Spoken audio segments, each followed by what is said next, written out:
Last night we were at the Dan Rodheimer fundraiser, which turned out to be a wrestling event. They had like wrestling matches. They had a big wrestling ring, and so it was the most different fundraiser that you'll ever see. And who was there? But our next guest, AmyTarkanian, former chair of the Nevada Republican Party, and the wife of Danny Tarkanian, who's running for Congress in CD3, and the mom of Jerry, who, by the way, last night ratted out his own flesh and blood. If this ever makes, the media, boy, they'll be hell to pay. It could be a game changer in CD3. He looks back at me. I had bought him a soda, and you guys were talking about that and about food and all. And he turns to me and looks at me and says, "My dad's cheap." And I say, "Stop the presses." Jerry is so cool. He really is. How old now? He's 8. Gosh, he's growing. I know. It's amazing. Growth spurt time. Yep. No, it's funny. My husband is not cheap. He's actually very good with a budget. How about that? That's a nice way. That's a better way of putting it. Yeah, he's cheap. It fits on a bumper sticker. You gave us the elongated version. Tell me where we are. You feel good about the primary? I do. I feel very good about the primary. And you feel like those numbers that we saw, a month ago or something, are still holding? Yes. And we can tell also from our phone calls. A lot of times you'll hear maybe your opponent's name pop up every once in a blue moon and say, "Oh no, I'm not going to support you, and this is why, and I'm going to support so and so instead."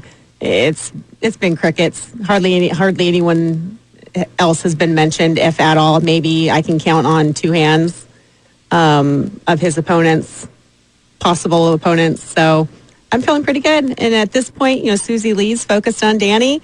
Danny's focused on Susie Lee. I know there's a couple of primary forums that are coming up, but... Are you guys going to them? Yeah, no. Because there are a lot of candidates that assembly candidates and state senate candidates. I mean, they're like going into the witness protection program. I know. That's a campaign strategy that a lot of people use, and it's usually because they don't know the issues very well. Or maybe nervous or scared to be put in front of an audience, heaven forbid. But, we're trying to actually get a debate with Susie Lee. We've got that in the works. So at this point, both sides are moving towards the general here pretty quickly.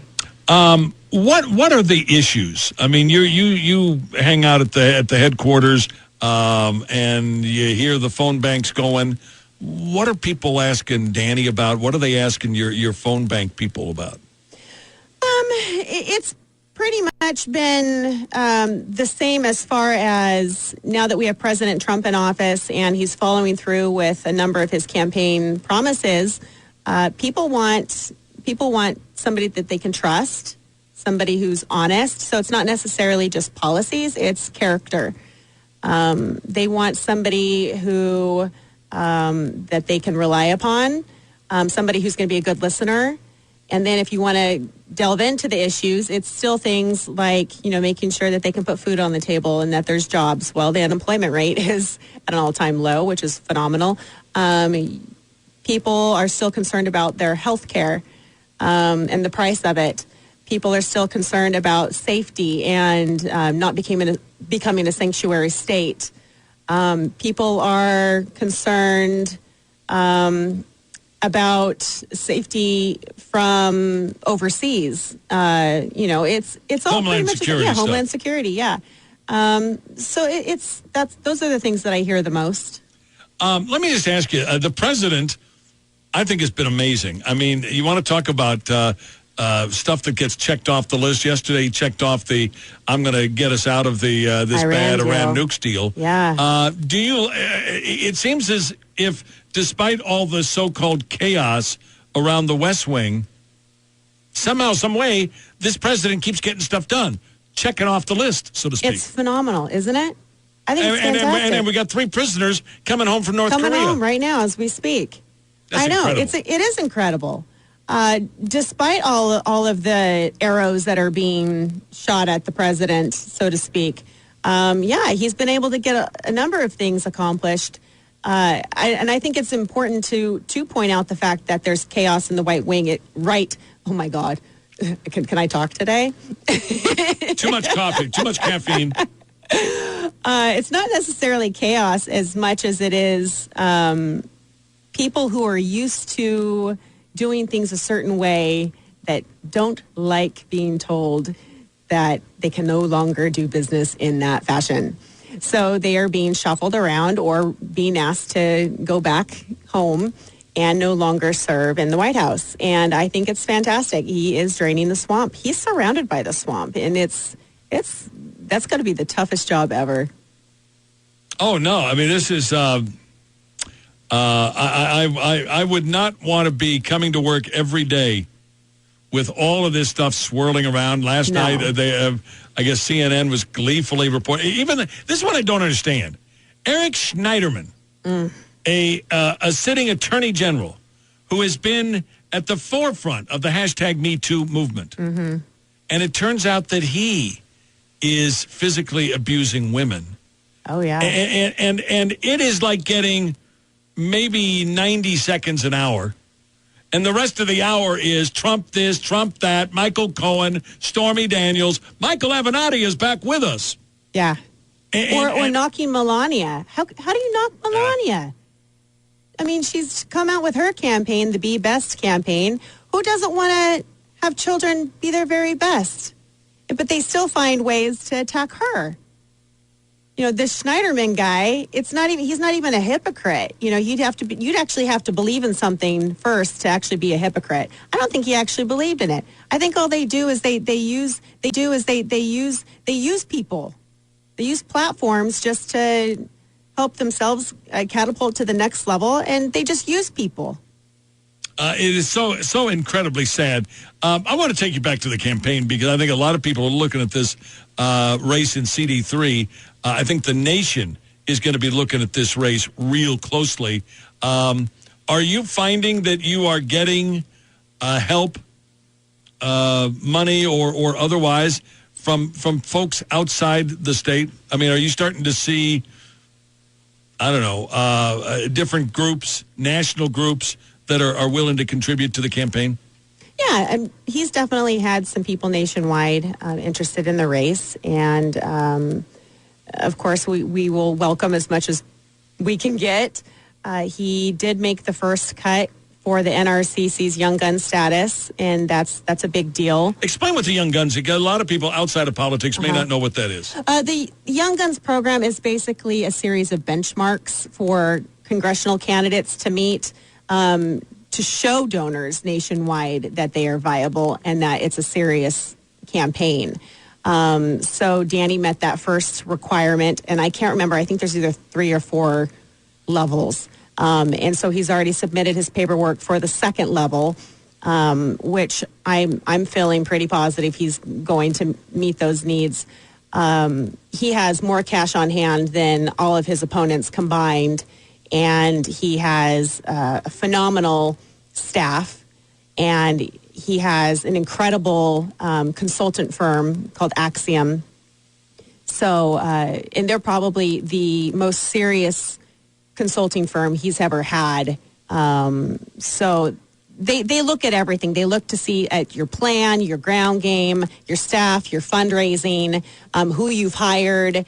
And then if they feel good about you, I mean, you keep moving up and up and up and up. And then the most fun part is once you've hit that top level, they bring you to Washington and you meet with other folks who are standing there basically with checks ready just to hand over to you and say, pat you on the back and say, welcome to the club and hope you make it. That's incredible. So basically, it's better than Christmas, Danny says. I love that. Yeah. But they want to make sure your viability as a candidate. Yes. You can raise money. You're good in the polls. You've got a clear shot to the general election. Yes, you've got your issues down. You're organized. They don't want anyone who's just thinking, that someone rolls over out of bed one day and says, oh, I'm going to run for Congress. It sounds pretty neato. No, they want somebody who's serious that they can depend upon and is going to understand the ins and outs. Let me just ask you, and I've only got a couple of minutes, but going forward, obviously early voting, May 26th. Mm-hmm. I know everybody on their literature always has June 12th, but let me tell you, May 26th is an important day. It's the first day of early voting. Can you talk about, from a political pundit, former chair of the Nevada Republican Party, take yourself out of Danny's race, how important is early voting, and what percentage of folks across the state usually early vote? Is it important to get those votes in early? I don't know what the percentage is. We have 2 weeks of early voting, so there's no excuse to not vote. If you know you're going to be out of the state for whatever reason, you have plenty of time to even get a mail-in ballot. But the great thing about early voting is if you do vote, then your name is crossed off.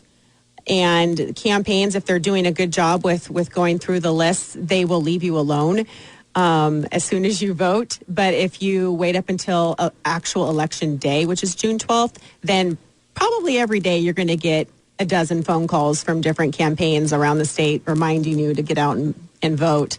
So if you don't want to be hounded, then I suggest that you vote early. So they literally take you off the list? Yes. You will not get calls? You should not. Oh, wow. I mean, I know that's how we do it. I know that you should not. Now, if the campaign doesn't really know what they're doing, I don't know. I can't make that 100% promise, but I know that's what we do. What is it that your campaign needs right now?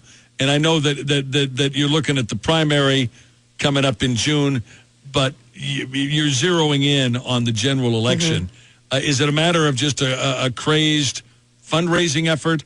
Are you doing, education throughout the district? I mean, what are the things you're doing right now in the district, and what are the things that you're pointing to, not just June 12th, but beyond? Okay, all of the above that you just said. So basically, your time, treasure, and talent. Money, of course, it's the number one thing, unfortunately.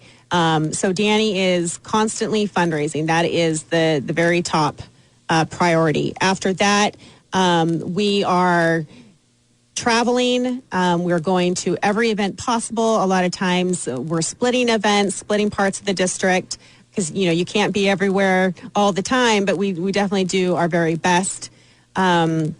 He is educating the voters, and I do my very best. I'm not the candidate, but I try to relay his message the best that I can, and so does his staff.